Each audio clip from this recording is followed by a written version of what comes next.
9 in 10 young people in the UK say their life lacks purpose. 9 out of 10. Imagine waking up to that. What are we missing? Today, I am summarizing a powerful diary of a CEO roundtable, where an atheist, a Christian, and a spiritual thinker face the meaning crisis, and I will give you a practical 5-step blueprint to start feeling purposeful in the next 30 days. Full credit to Diary of a CEO and Stephen Bartlett. Watch the full episode on their official channel.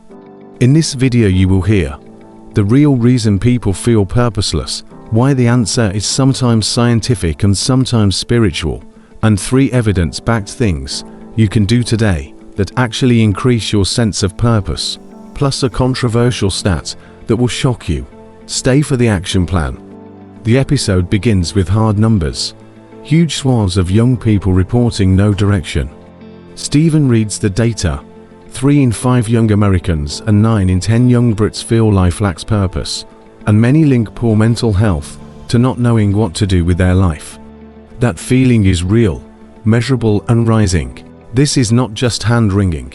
It is showing up as addictions, spirals, and people who cannot get out of bed. The panel is 3 viewpoints: a clinician who treats suicidality, a philosopher atheist who questions objective meaning, and a Christian who argues for an ultimate purpose. And the conversation is honest, sharp, and useful. One of the clearest messages from the discussion is that we must separate 2 different questions. Why do people feel purposeless? Psychology, neurobiology, social change, and is there an objective purpose to life? Philosophy, theology. The panel agrees these are different. You can fix the feeling without resolving the metaphysics, which is good news, because it means practical change is possible even if the cosmic question remains open. Here is a key evidence point from the episode. A clinician on the panel ran a 20-week pilot with 1,453 people and found that when participants stuck with the method, their sense of purpose increased by 68%. That is not fluff.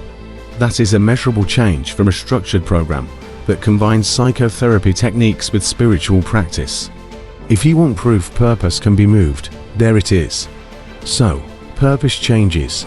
It is not some mysterious on-off switch. There are mechanisms and habits that change the brain and the lived experience. One of the most viral ready, practical takeaways is counterintuitive. When life overwhelms you, do not run and do less. Choose hard things. The panel described the research on passive versus active challenges. Passive challenges happen to you: bills, inbox, unexpected crises. Active challenges are hard things you willingly take on: learning, training, a creative project. The ratio matters. Raising active challenges gives you control, and control boosts your sense of purpose. Start a micro challenge today, and you will feel the shift. Example micro challenge: 20 minutes of focused learning every morning for 14 days. Not for end result, but because you chose to do it. The conversation also points to meaning-making techniques from psychotherapy. The panel referenced Viktor Frankl's logotherapy. Zoom out from the immediate, reframe trauma as part of a bigger narrative, and deliberately build tasks that matter to you. Therapy, narrative reframing, and zooming out are not airy. They are tools that change neural patterns and reduce suicidality. If trauma or overwhelm is present, start with meaning-making work or guided therapy. A fascinating observation in the episode. In some places religion is making a comeback among young people, not because everyone suddenly changed their minds, but because religion often supplies structure, communal tasks, and an ultimate framework that humans find deeply satisfying. The panel debates whether religion's answers are literally true, but crucially they agree religion does supply experiences and practices that reliably increase purpose for many people. If you are curious about spiritual practice, start small: ritual, community, or reflective practice, not to prove a metaphysical point, but to create durable experience. Here is a compact, shareable 30-day plan below. Week 0 baseline: day 0 to 2. Journal 3 things that currently feel meaningless, plus 1 tiny win you did yesterday. Week 1 active challenge: day 3 to 9. Choose one daily 20-minute active challenge. Learn, create, lift, write, commit publicly in the comments. Week to meaning making. Day 10 to 16. Reframe one tough memory. Write a short meaning paragraph and share with a trusted person or therapist.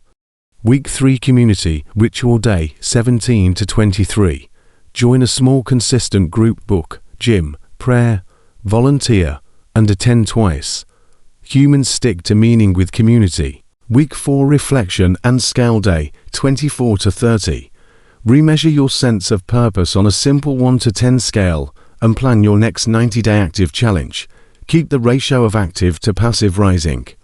The clinician on the panel saw measurable gains using structured programs like this. If you follow this plan, you will probably notice changes in motivation, resilience, and daily joy. And that is the whole point. If this video helped you, do 2 things. Drop a single word in the comments. WHAT gives you purpose. Family, craft, faith, freedom. I will pin the best replies. And full credit to Diary of a CEO, Stephen Bartlett, for the original conversation. Go watch the full episode on the Diary of a CEO official channel.